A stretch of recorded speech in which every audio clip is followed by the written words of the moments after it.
कैसे हैं आप सब लोग? फर्स्ट क्लास हैं? झक्कास, वेरी गुड। दोस्तों आज चलो हम लोग स्टार्ट करते हैं चैप्टर नंबर 2 की miscellaneous exercise relation and function. ठीक। अच्छा बच्चों, मिसलेनियस एक्सरसाइज में क्या होता है? अभी तक आपने जितने भी एक्सरसाइज बनाई सबके मिक्स होती है ये तो अंडरस्टूड सी बात है। तो बच्चों इसमें कुछ अच्छे क्वेश्चन हैं, कुछ मजेदार क्वेश्चन हैं, तो ये एक्सरसाइज बहुत इंटरेस्टिंग है, तो बहुत मजा आने वाला है। ठीक है, तो कॉपी पेन उठाओ, फिर स्टार्ट करते हैं।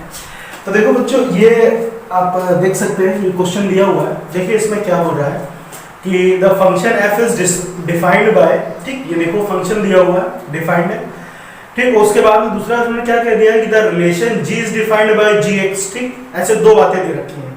तो इसमें उन्होंने कहा कि आप शो करो कि f जो है फंक्शन है मगर g फंक्शन नहीं है। अब इस बात का मतलब मेरे को लगता है शायद ही किसी को समझ में आया होगा, है ना? अरे कोई बात नहीं यार, नहीं समझ में आया तभी तो हम हैं समझाते हैं। देखो अच्छा, सबसे पहले मैं फर्स्ट पार्ट उठाता हूँ, है ना? फर्स्ट पार्ट उठाता हूँ। देखो फर्स्ट पार्ट में देखो ऐसे लिखा है ना, fx इज इक्वल टू, ये पूरा लिखा हुआ है, ठीक। और ये एक फंक्शन है, ठीक, ये एक फंक्शन है, हमें बताना है, ठीक है। चलो तो बेटा अब देखो ये जो चीज लिखी इसका मतलब क्या है ना, बहुत लोगों को ये बात समझ में नहीं आ रही कि सर ये क्या लिखा है, क्या मतलब है इसका, समझाते हैं। देखो आप सिंपल समझो, ये लिखा है fx, तो यहाँ पे दो फंक्शन दिए हैं, एक ये फंक्शन है और एक ये फंक्शन है ना? ऐसे करके दो कंडीशन दे दी इन्होंने। तो बिल्कुल परेशान होने की जरूरत नहीं है, आप इसको देखिए बिल्कुल ऐसे समझिए, जैसे ये fx यहाँ पे लिखा है x², तो पहले आप इसको ऐसे समझो, ये पहले ऐसे दिया है fx is equal to x², और देखो यहाँ पे डोमेन दे दिया गया है, डोमेन, क्योंकि x की वैल्यू क्या होती है, डोमेन। तो इन्होंने x क्या कहा है, x हमें कहां से लेना है, 0 से लेकर के 3, मतलब 0 भी ले सकते हैं और 3 भी ले सकते हैं। इसका मतलब तो यही है ना कि x 0 से 3 तक हो सकता है। तो आप इसको ऐसे लिख लो, इसका मतलब ऐसे दिया हुआ है, x इज इक्वल टू 0, 1, 2, 3, ठीक है, ये कहना चाहता है। बात समझ में आई? अच्छा तो अब देखो एक फंक्शन ये दे रखा है और दूसरा फंक्शन यही चीज है, दूसरा फंक्शन ये दे रखा है ना, इसको मैं अलग अलग करके लिख रहा हूं ताकि आपको बात समझ में आए। दूसरा फंक्शन ये ऐसे दिया है, fx is equal to 3x, ठीक है। और यहाँ पे देखो क्या कहा है, x 3 से 10 के बीच में होना चाहिए और 3 और 10 भी हो सकता है। तो भैया x कौन कौन सी वैल्यू लेकर आएगा, ये जो दिया ना 3 से छोटा और 10 से, सॉरी 3 से बड़ा और 10 से छोटा है, तो x कौन कौन सी वैल्यू लेकर आएगा भैया, 3 से लेकर के 10 तक सारी वैल्यू लेके आएगा, 3, 4, 5 ये सब करके 10 तक लेके आएगा कि नहीं लेके आएगा, ठीक है। देखो पहले इस क्वेश्चन को समझो, मैं आपको बता रहा हूं कि इसका तरीका क्या है, ठीक। फिर कैसे करना है ये भी समझेंगे, पहले समझ लो कि ये कहना क्या चाहता है, ठीक। तो यही दो को मैंने ऐसे अलग अलग करके लिख दिया, ठीक है।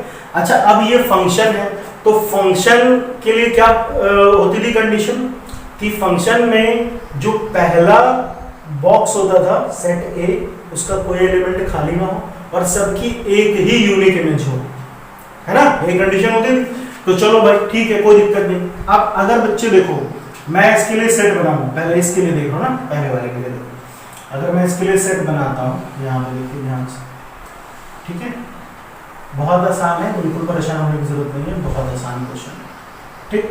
तो बेटा देखो यहाँ पर x की क्या क्या वैल्यू ले सकते हैं, 0, 1, 2, 3, चलो भाई मैंने यहाँ पे लिख दिया 0, 1, 2, 3 ऐसे लिख दिया। अब अगर x की वैल्यू देखो fx का मतलब y होता है ना, y is equal to x², ठीक। तो अब अगर x की वैल्यू 0 पुट करूं, यहाँ 0 पुट करूं तो y कितना आएगा, 0 ही आएगा। अगर x की वैल्यू 1 पुट करूं तो 1 का स्क्वायर भी 1 होता है। अगर x की वैल्यू 2 पुट करूं यहाँ पे तो 2 का स्क्वायर 4 हो जाएगा। अगर मैं x की वैल्यू 3 पुट करूं तो 3 का स्क्वायर 9 हो जाएगा। तो अगर आप ध्यान से देखो सबकी एक ही इमेज आ रही है, सबकी एक ही इमेज आ रही है, और ये फंक्शन कौन सा है, y is equal to x², है ना, ये फंक्शन। चलो भाई दूसरा देखो, यहाँ पे आओ, इस वाले पे आते हैं, चलो इसके लिए भी बना लेते हैं, है ना, इसके लिए भी बना लेते हैं, कोई दिक्कत नहीं है, आराम से, ठीक है।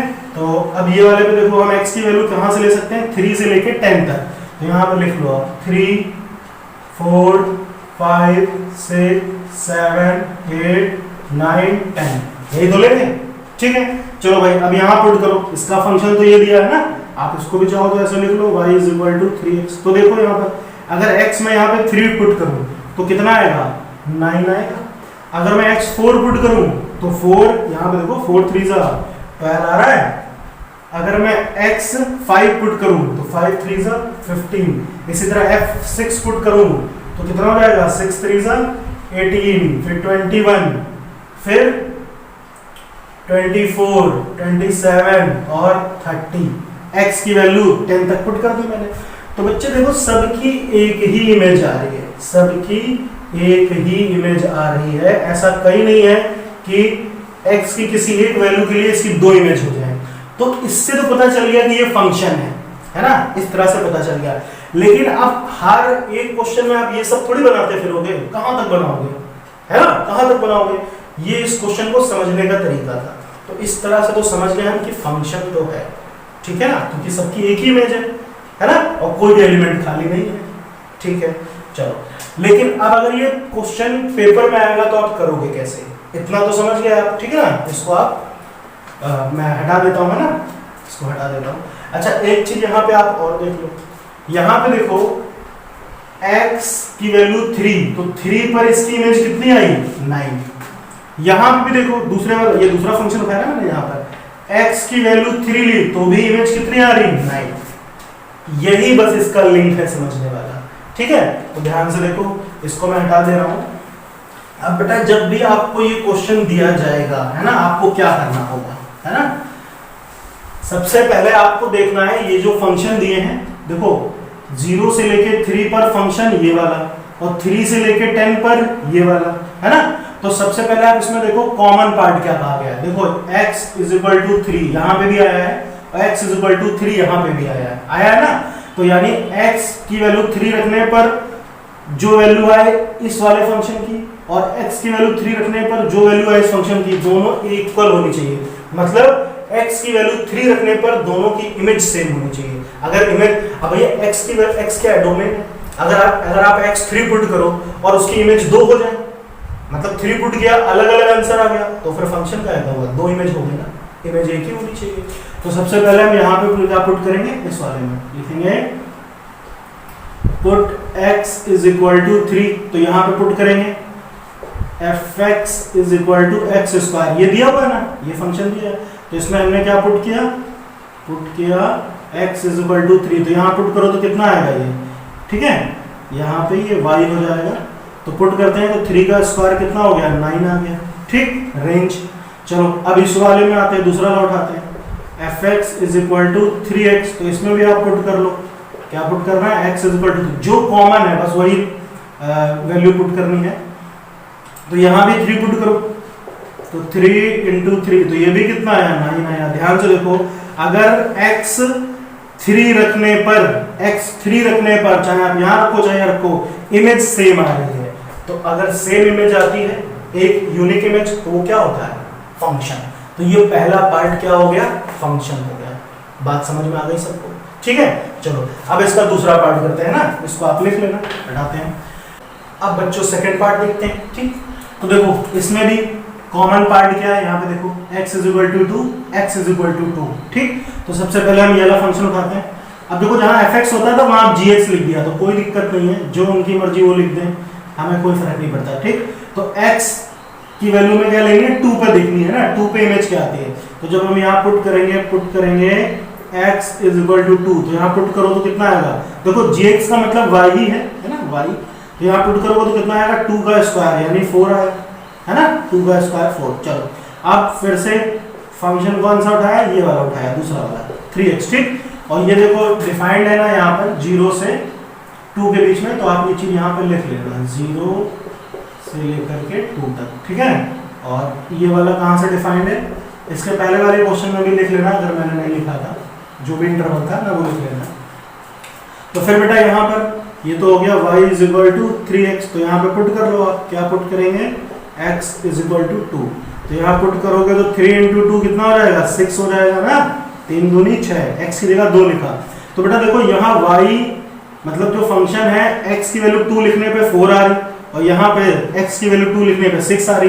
तो दो इमेज आ गई, एक पॉइंट की दो इमेज आ गई। आप इसका वैसे एरो रिप्रेजेंटेशन करके देखना, तो यहां पर क्या होगा कि दो वैल्यू आ जाएंगे, x जब 2 लिखेंगे तो 2 की दो इमेज बन जाएंगी, एक 4 भी एक 6 भी। तो इससे क्या प्रूफ हो गया कि ये रिलेशन तो है मगर फंक्शन नहीं है, this is not a function. ठीक है, ये क्या हो जाएगा, this is not a function. ठीक है, बात समझ में आ गई सबको? ओके, क्वेश्चन नंबर सेकंड देखते हैं बच्चों। तो देखिए ये दिया हुआ है बच्चे, एक फंक्शन है fx is equal to x square. ठीक है, और हमें इसकी वैल्यू फाइंड करनी है। तो फिर ये समझ में नहीं आ रहा होगा कि क्या करना है इसमें, तो परेशान नहीं होना, ध्यान से देखो। fx इतना है, कितना है, fx is equal to x square दिया हुआ है। अब जहां पर x है देखो वहां पे एक बार 1.1 लिखना है, फिर 1 लिखना है। ठीक, तो सबसे पहले ध्यान से देखो, अगर fx जो है वो इतना है तो मुझे बताओ f1 कितना होगा। जहां पर x है वहां मैंने 1 पुट कर दिया। ठीक है, तो बेटा जब 1 पुट करोगे तो 1 का स्क्वायर होगा, हमें मालूम है 1 का स्क्वायर भी कितना होता है, 1 होता है। तो f1 तो आ गया 1। अब यहाँ पे देखो क्या चाहिए, 1.1, तो फिर से आप पुट कर लो, क्या जहां पे x है वहां पे 1.1 लिख लो। तो इसको भी सॉल्व करो, x स्क्वायर था तो ये हो जाएगा 1.1 का स्क्वायर। तो भैया ये कितना आएगा, 1.21 आएगा, 11 का स्क्वायर है ना, 121, 2 नंबर का पॉइंट लगा दो। तो अब इन दोनों की वैल्यू मिल गई, यहाँ पे पुट करते हैं। सबसे पहले इन्होंने क्या कहा है, f1.1, तो f1.1 कितना है, 1.21 हो गया, माइनस f(1) कितना है, 1 है। चलो भाई 1 लिख लो यहाँ पे। यहाँ पे 1.1 में से 1 घटा दो तो ये कितना आएगा यार, ये तो आएगा 0.1 आएगा, है ना, 0.1 आ गया। ठीक है भाई, अच्छा अब इसको सॉल्व करते हैं आगे। ठीक है, तो 1.21 में आप 1 हटा दो तो ये बच्चा कितना, 0.21, और 0.1 तो एज इट इज रहा। ठीक है, तो इसको जब आप सॉल्व करोगे तो ये कितना आएगा, 21 आ जाएगा, नीचे ऐसे हो जाएगा, है ना। फिर इसको सॉल्व करेंगे तो आएगा कितना, 2.1। तो ये कैलकुलेशन तो आप आराम से कर सकते हो, इसमें कोई दिक्कत नहीं है। कोई डाउट था बोलो, आराम से कर सकते हो ना। चलो थर्ड क्वेश्चन देखिए बच्चों, देखो इसमें क्या कह रहा है, इसमें मुझे इसकी डोमेन बतानी है। ठीक है ना, डोमेन, तो डोमेन का मतलब x वाली वैल्यूज जो होती हैं वो बतानी है। तो बेटा ध्यान से देखो, ये कैसा एक रेशनल फंक्शन है ना, रेशनल। ये देखो ऐसे दिया p/q के फॉर्म में, ये ऊपर p है ये q है। तो रेशनल नंबर में क्या होता था, याद करो कि p/q के फॉर्म में होता था but q is not equal to 0। ये चीज हमने समझी है, तो वही चीज यहां पर भी है, कुछ अलग नहीं है। तो हम यहां पे क्या लिखेंगे, ये जो दिया ना डिनोमिनेटर में, हमें डोमेन निकालनी है ना, डोमेन ऑफ फंक्शन। ठीक है, डोमेन ऑफ फंक्शन। तो हम क्या लिखेंगे, x square minus 8x plus 12 not equal to 0। ये ऐसे होना चाहिए ना, यहाँ नीचे 0 नहीं आना चाहिए। अब बेटा जब आप इसको सॉल्व करोगे तो ये ऐसे हो जाएगा, 12 के ऐसे फैक्टर की जोड़ के 8 मिल गया, तो ये 6 हो गया। 6x minus 2x plus 12 is equal to 0। तो इसको हमने इसमें x कॉमन लिया तो ये कितना मिल गया हमें, x माइनस 6, यहाँ पे 2 कॉमन लिया तो ये भी मिल गया x minus 6 not equal to 0। तो बेटा ये आया x माइनस 2 और x minus 6 not equal to 0। तो यहाँ से देखो, यहाँ से जब मैं वैल्यू निकालूंगा x की तो क्या निकल जाएगा, एक आएगा x नॉट इक्वल टू 2 और एक आएगा x नॉट इक्वल टू 6। तो कहने का मतलब ये है कि इसकी जो डोमेन होगी, डोमेन वो सभी रियल नंबर आप लिख सकते हो मगर 2 और 6 नहीं लिख सकते। क्यों? क्योंकि अगर आप 2 या 6 कुछ भी पुट करोगे तो नीचे क्या आ जाएगा, नीचे 0 आ जाएगा, और अगर डिनोमिनेटर में 0 आ गया तो क्या होगा, ये नॉट डिफाइंड हो जाएगा, होगा ना। चाहो तो आप रख के देख लो। चलो मैं एक वैल्यू रख के आपको दिखाता हूँ। जैसे मैंने 2 रखा, x की जगह पे 2 रखा, तो यहाँ कितना आएगा, 2 का स्क्वायर 4, फिर यहाँ पे 2 × 2 4 प्लस 1। चलो नीचे रखो 2 का स्क्वायर 4, यहाँ पे 8 × 2 = 16 और ये प्लस 12। तो ये कितना हो गया, 4 4 8 और 1 9, 12 और 4 16 माइनस 16, तो ये कितना हो गया 16 माइनस 16 0, तो 16 के बाद गोला तो 9/0 ये तो नॉट डिफाइंड हो जाएगा, है ना। तो कहने का मतलब है कि यहाँ पे हम x 2 और 6 नहीं पुट कर सकते। इसी तरह आप 6 भी पुट करोगे तो नीचे ऐसे ही कहानी बन जाएगी, ठीक है।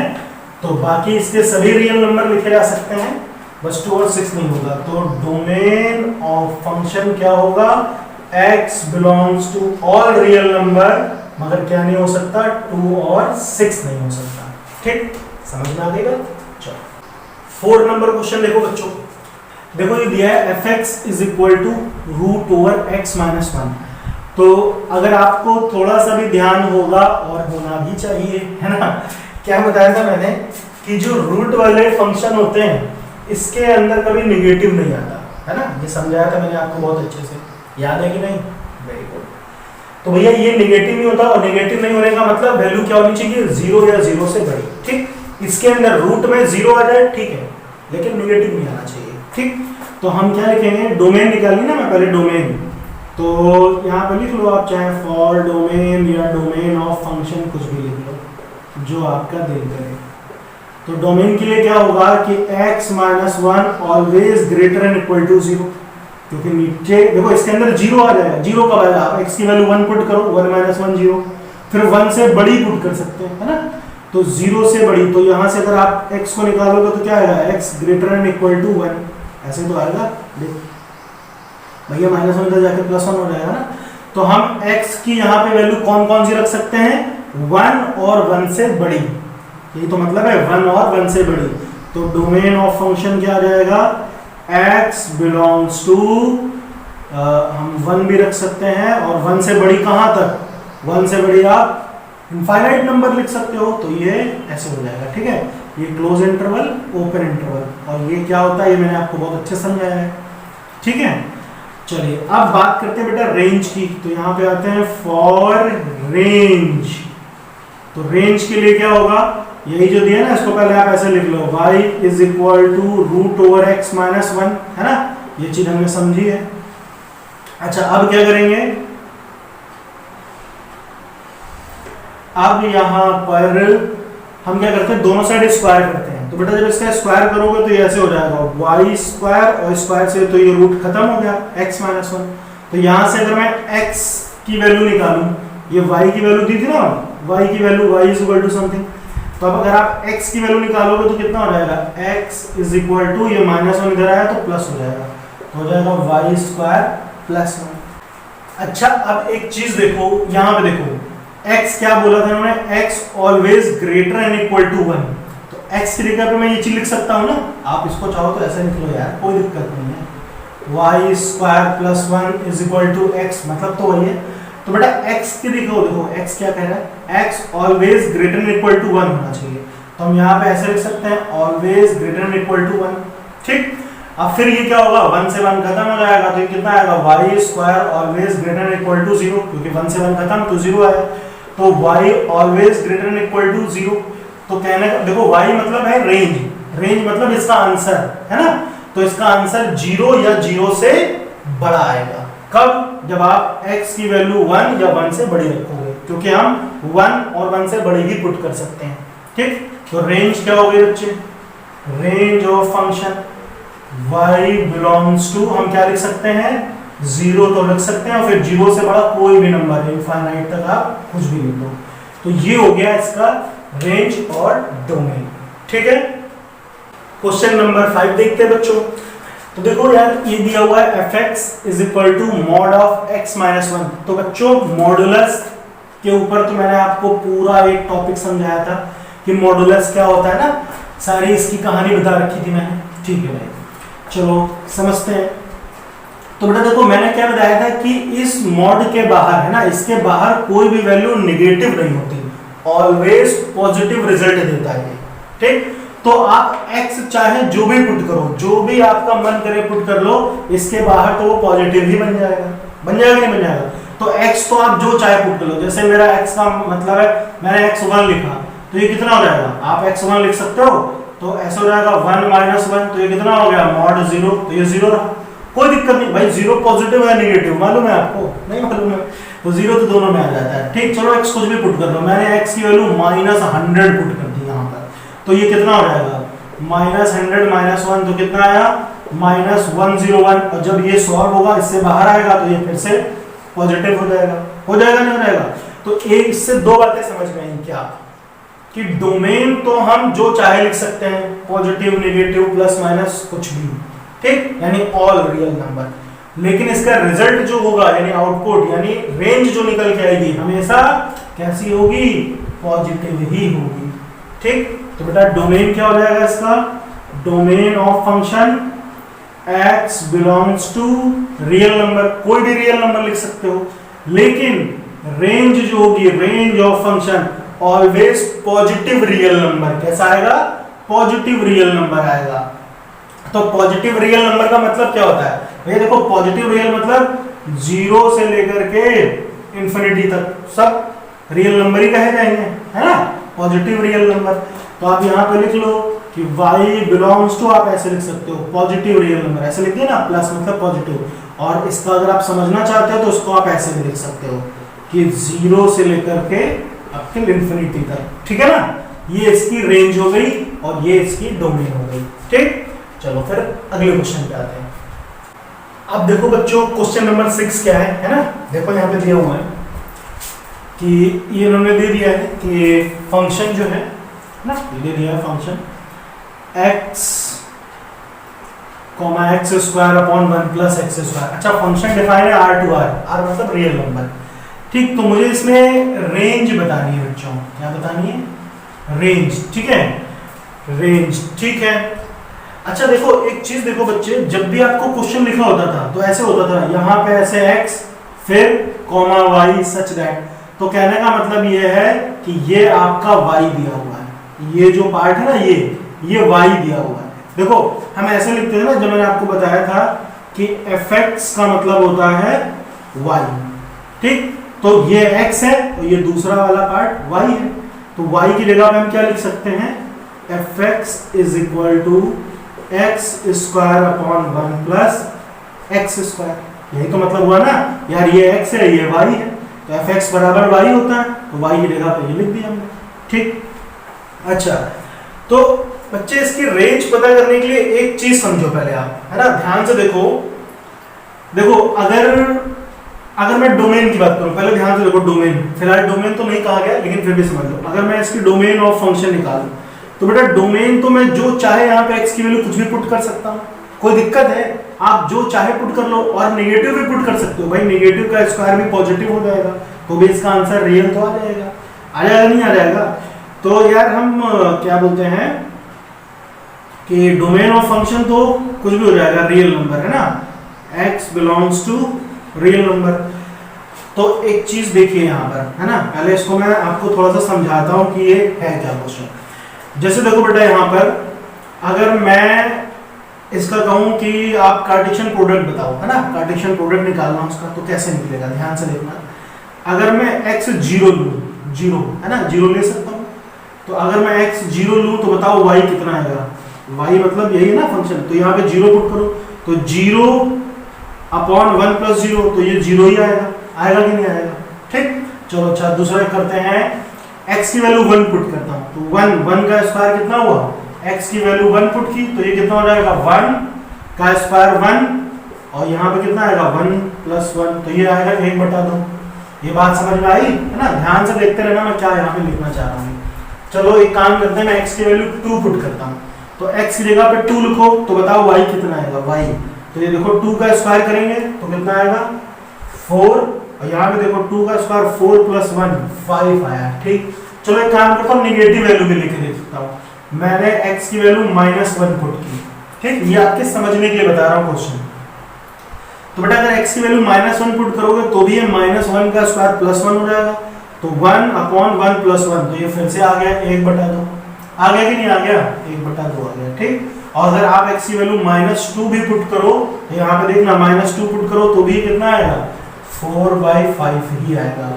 तो एक बात तो समझ में आती है क्या, देखो ये पहला x होता है फिर y होता है, यानी domain range, domain range, domain range. देखो बेटा डोमेन जो है वो 0 है ना, डोमेन 0 हो सकती है, ठीक है, डोमेन 0 1 2 कुछ भी लिख सकते हैं, कोई दिक्कत नहीं। लेकिन रेंज की बात देखो, रेंज कहां से स्टार्ट है, जीरो से। रेंज कहां से स्टार्ट है, जीरो से। उसके बाद में देखो जीरो, फिर 1/2, 4/5, 1/2, 4/5, इसी तरह कुछ भी लो। तो ये देखो, ये जो वैल्यू दिख रही है 1/2, 4/5, इसको देख के कुछ समझ में आता है, ये सारी वैल्यू 1 से छोटी है। 1 से छोटी है क्यों? क्योंकि भैया ये डिनोमिनेटर, ये न्यूमरेटर है, ये डिनोमिनेटर है। तो ये 1/2 का मतलब क्या हुआ, आधा। तो आधा तो 1 से छोटा ही हुआ ना। 4/5, तो ये भी 1 से छोटा ही हुआ। जब डिनोमिनेटर नीचे वाली वैल्यू बड़ी और ऊपर वाली छोटी हो तो वो 1 से कम होता है। तो ये बात हमेशा याद रखना। तो 1 से कम यानी रेंज जो हुई जीरो से, देखो रेंज कहां से आ रही है, जीरो, यानी जीरो तो हो सकती है, बाकी आप कोई भी वैल्यू पुट करो क्या आएगा, 1 से कम आएगा। तो 1 से कम आएगा यानी 0 से लेकर 1 तक। 0 तो हो सकता है मगर 1 नहीं हो सकता, 1 से कम। तो इसको तो हमने आइडिया लगा लिया कि इसका रेंज जो होगा 0 से 1 तक होगा, ठीक है ना। इसी के बीच में इसके आंसर आएंगे और कुछ नहीं आएगा, चाहे आप कुछ भी पुट करके देख लो, ठीक। लेकिन अब सवाल यह है कि क्वेश्चन करोगे कैसे, ठीक। आप इस तरह से करके दिखा तो सकते हो, लेकिन हो सकता है कि आपके टीचर ना माने, है ना, पकड़ के ऐसे घुसा दें कि ये क्या किया है भैया, ये समझने के लिए। फिलहाल कुछ टीचर मान भी जाते हैं, ऐसी बात नहीं है, है ना, समझदार है तो कोई दिक्कत नहीं है। फिलहाल टीचर तो सभी समझदार ही होते हैं, तुम ही सब लोग नालायक हो। तो देखो करेंगे कैसे, ये बात तो समझ में आ गई, ठीक। चलिए अब देखो, जैसा कि मैं आप लोगों को सिखा चुका हूँ, रेंज निकालने के लिए हम क्या करते थे। रेंज निकालने का सबसे बढ़िया तरीका यही है कि जो y की वैल्यू x के टर्म में है तो x की वैल्यू y के टर्म में कर लो, है ना। ये तो डोमेन हो गई इसकी, ठीक। तो बेटा देखो ये क्या दिया, y बराबर fx का मतलब तो y है ना, तो ये क्या दिया है, y बराबर x² + 1 + x², ये लिखा हुआ है। तो अब इसके नीचे माना 1 क्रॉस मल्टीप्लाई करो तो ये कितना आएगा, x², y को इससे किया तो कितना हो गया, y + y x², ऐसे तो हुआ। तो क्या करें, इसको धर ले आओ, तो ऐसे हो जाएगा x² - x²y = y। तो यहाँ से x² कॉमन लो तो कितना बचेगा, 1 - y = y। तो x² is what, y/1 - y। तो ये स्क्वायर हटेगा तो ये कितना हो जाएगा, √y/1 - y। इतनी बात समझ में आ गई, ठीक है। तो फिर से देखो बेटा, ये रूट में आई वैल्यू, तो रूट में क्या नहीं होना चाहिए, नेगेटिव नहीं होना चाहिए, है ना, नेगेटिव नहीं होना चाहिए। तो ये इसको देख के एक बात समझ में आती है कि रेंज के लिए y/1 - y नेगेटिव नहीं होना चाहिए। नेगेटिव का मतलब 0 से हमेशा बड़ा या 0 के इक्वल, कोई दिक्कत नहीं, 0 हो जाए ठीक है, लेकिन 0 से बड़ा भी होना चाहिए। तो देखो बेटा, इसको देख के एक बात समझ में आती है क्या, है ना। देखो ध्यान से देखो, अगर मैं इसको ऐसे लिखूं, यहाँ से दो बातें निकल के आती हैं, है ना, यहाँ से दो बातें निकल के आती हैं क्या। एक तो अगर मैं केवल =0 लिखूं, ऐसे लिखूं y/1 - y = 0, है ना। और दूसरी बात निकल के आती है y/1 - y > 0। दो बातें समझ में आती हैं। दूसरी बात क्या होगी, एक तो हो गया = 0 और दूसरी बात है यहाँ पे ऐसे लिख दे रहा हूँ y/1 - y > 0, है ना। इसका मतलब ये दो बातें बोल रहा है। तो बेटा देखो y ये पूरा 0 कब हो सकता है, ये हिस्सा पूरा 0 कब हो सकता है, जब आप 0 पुट करो। आप यहाँ y की जगह पे 0 पुट कर दो, देखो ऐसा हो जाएगा 0/1 - 0, तो 0/1 तो 0 ही होगा। हो सकता है नहीं हो सकता। तो मैंने अभी क्या बताया था स्टार्टिंग में ही जब क्वेश्चन बताया था ये कि y 0 तो हो सकता है, यानी 0, तो इसकी रेंज, इससे हमने समझ में आया कि y क्या है, 0 जब होगा तो 0 आ जाएगा पूरा। अच्छा यहाँ पे देखो y/1 - 1 > 0, ठीक। थोड़ी देर के लिए आप इसको भूल जाओ, आप यहाँ पे खाली देखो ये कैसे दिया हुआ है, ऐसे दिया ना y/1 - y, ये p है ये q है, रेशनल नंबर। तो रेशनल नंबर क्या बोलता है, रेशनल नंबर ये बोलता है कि नीचे का हिस्सा कभी 0 नहीं हो सकता। यही तो बोलता है ना कि p/q के फॉर्म में है बट q ≠ 0। तो मैं इसको ऐसे लिख सकता हूँ 1 - y ≠ 0, ठीक। तो यहां से जब मैं वैल्यू निकालूंगा तो कितना आएगा, y ≠ 1, y ≠ 1। ये तो समझ में आया। तो देखो रेंज क्या निकल के आई, 0, y 0 हो सकता है मगर 1 नहीं, यानी 0 से, और ये दोनों कंडीशन से, मान लो यार ये इक्वेशन 1 हो गई और ये आपकी इक्वेशन, ये जो मैंने यहाँ पे निकाला ये इक्वेशन 2 हो गई, है ना। ये इक्वेशन 1 है, this is equation number 1, y is equal to 0, है ना। ये इक्वेशन 1 हो गई, ठीक। और ये इक्वेशन 2 हो गई। तो y 0 हो सकता है और y 1 नहीं हो सकता। y 0 हो सकता है, y 1 नहीं हो सकता, और 0 से बड़ा भी हो सकता है ना। y 0 या 0 से बड़ा मगर 1 नहीं, इनका मतलब मुझे बताओ क्या। फिर से सुनो, y 0 या 0 से बड़ा मगर 1 नहीं, यानी 0 से 1 के बीच में जितने भी नंबर होंगे वो सब y के आ सकते हैं, ठीक। तो रेंज इसकी क्या हो गई, तो हम यहाँ पे लिख देता हूँ ना, दिख रहा है ना, रेंज ऑफ फंक्शन क्या हो जाएगा, वापस से 0 आ सकता है मगर 1 नहीं, यानी 1 के पहले जितने भी नंबर। तो ये आपका हो गया रेंज ऑफ फंक्शन, ठीक है। समझ में आया, बोलो कोई डाउट, कोई समस्या यहाँ पर, क्लियर है। चलो इसको लिखो, फिर अगले क्वेश्चन पे आते हैं। तो देखो बच्चों, क्वेश्चन नंबर 7, ये भी बहुत सरल क्वेश्चन है ना। इसमें हमें क्या निकालना है, fx दिया है, gx दिया हुआ है, ठीक है भाई। तो f प्लस जी निकालना है। चलो f प्लस जी, ये fx रहा, ये gx रहा, तो यहाँ पे लिख लो कि f प्लस gx, है ना। यहाँ पे x दिया ना, ऐसे लिख दिया मैंने। तो जब ये ऐसे हो जाएगा fx प्लस gx, है ना, ये दोनों को जोड़ना है, बस कुछ नहीं करना है, दोनों को ऐड करके लिखना है। तो बेटा जब दोनों को ऐड करके लिखोगे तो ये कितना आएगा, यहाँ पे देखो है x प्लस 1 और फिर प्लस 2x माइनस 3, तो ये कितना आएगा, x और 2x 3x और माइनस 3 प्लस 1 माइनस 2, तो ये तो हो गया पहले का आंसर, ठीक। बिल्कुल उसी तरह से इसको माइनस करके लिखना है, तो यहाँ पे लिख दो f minus gx is equal to fx minus gx, ठीक है। तो ये कितना हो जाएगा, fx है x plus 1 minus 2x minus 3, 2x minus 3। तो देखो जब इसको ओपन करोगे तो ये तो रहा x प्लस 1 माइनस 2x और माइनस माइनस प्लस, तो माइनस 2x और प्लस x कितना आया, माइनस का x, तो प्लस 3 और प्लस 1, तो ये हो गया प्लस 4, तो ये हो गया दूसरे का आंसर। अच्छा इसमें क्या करना है, डिवाइड करके लिखना है, तो यार आराम से लिख लो, इसमें क्या दिक्कत है, इसको भी ऐसे लिख लो, fx upon gx is equal to fx कितना है, x प्लस 1 और ये दिया है 2x माइनस 3, ठीक। अच्छा अब ध्यान से देखो बेटा, इसमें देखो एक चीज देखो, 2x माइनस 3, तो ये फिर वही आ गया ना p बाई क्यू के फॉर्म में। तो हमने क्या पढ़ा है कि ये तो 0 नहीं हो सकता, तो q is not equal to 0, तो q का मतलब क्या है, 2x minus 3 is not equal to 0, तो 2x नॉट इक्वल टू 3, तो x इज व्हाट, 3/2, ठीक है। तो ये फंक्शन डिफाइंड है, लेकिन x की वैल्यू क्या नहीं होनी चाहिए, 3/2 नहीं होनी चाहिए। क्लियर हो गया। 8वां सवाल देखो बच्चों, है ना, पढ़ो ध्यान से, पहले एक बार अच्छे से रीड कर लो फिर मैं बताता हूँ, ठीक है। चलिए डिस्कस करते हैं।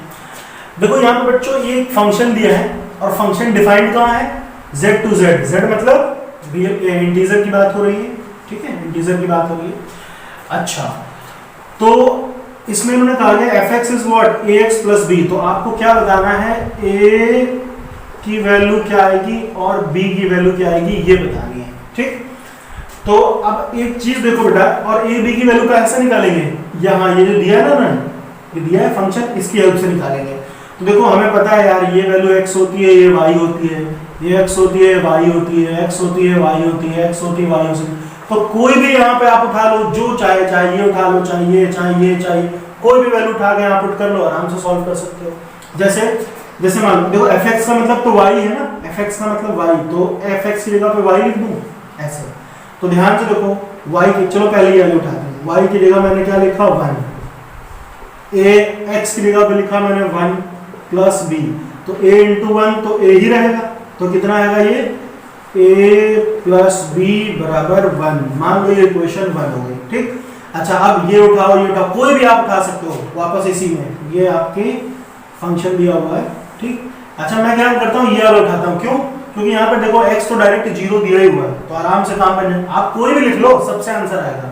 चलो मैं ये वाला उठाता हूँ, तो y की वैल्यू क्या लिखी मैंने, है ना, यहाँ पर y की वैल्यू मैंने लिखी 0, सॉरी y की वैल्यू -1 है, यहाँ पे आप लिख लेना चाहे पहले, put x is equal to 1, y is equal to 1, तो ये आ गया। फिर यहाँ पे लिख लो put x is equal to 0, and y is equal to -1। तो यहाँ पुट करो -1 x की जगह 0 आ गया तो a इंटू 0 प्लस b, तो ये हिस्सा तो 0 हो गया, तो b की वैल्यू कितनी आ गई -1। देखो आ गई कि नहीं आ गई, है ना, -1 आ गई। चलो आगे बढ़ते हैं, -1 आई, ये वैल्यू यहाँ पुट कर दो, putting the value of b in equation 1, ये कितना आएगा a प्लस b, b की जगह -1, तो ये माइनस लिख दो यार, हो गया -1, तो a कितना आ जाएगा a, अच्छा इधर -1 नहीं इधर +1 है ना, +1, तो ये -1 उधर जाएगा तो 1 + 1, तो a कितना आ गया 2 आ गया, तो a और b दोनों वैल्यू निकल के आ गई। ठीक,